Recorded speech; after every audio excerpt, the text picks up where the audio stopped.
Hey guys, John here from CrispCube. Just wanted to give you guys an update as to what's going on with the game.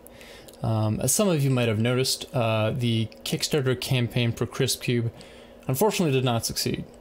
And after that, I sort of got demotivated, to be honest with you, from working on CrispCube entirely.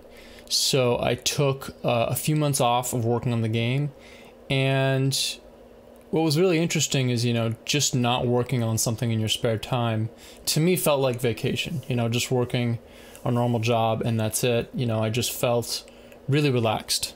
And I plus, chilling, playing different games, doing different things, having fun, going to the gym, blah, blah, blah.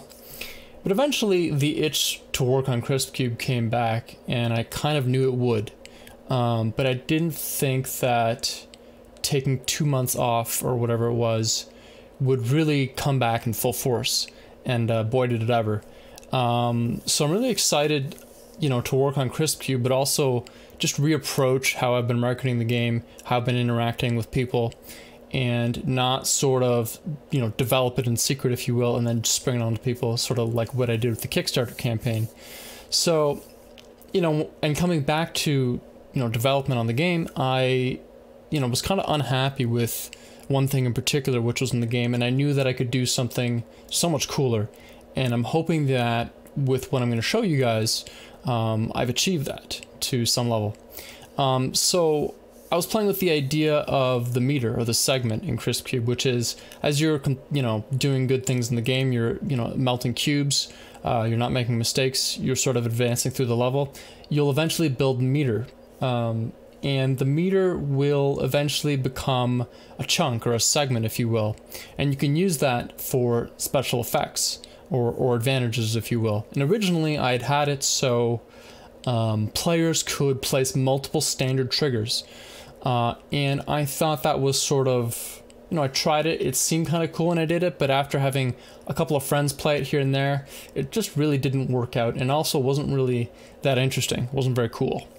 And so I wanted to do something more interesting with that, and what I did was I introduced a time warp effect.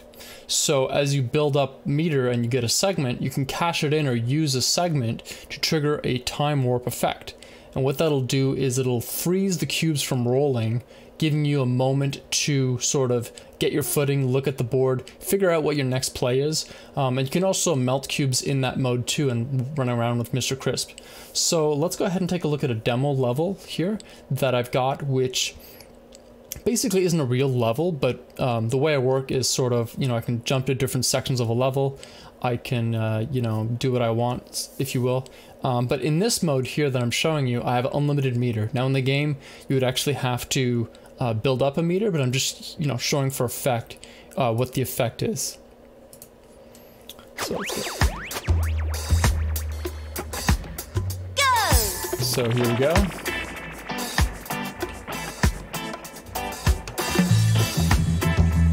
Just gonna get rid of a cube here. Time freeze.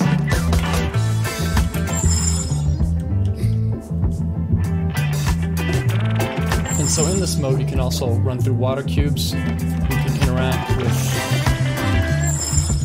all the cubes that you'd want. And it's just a little cool something that I thought was, that extra touch that I was missing. Pause this here.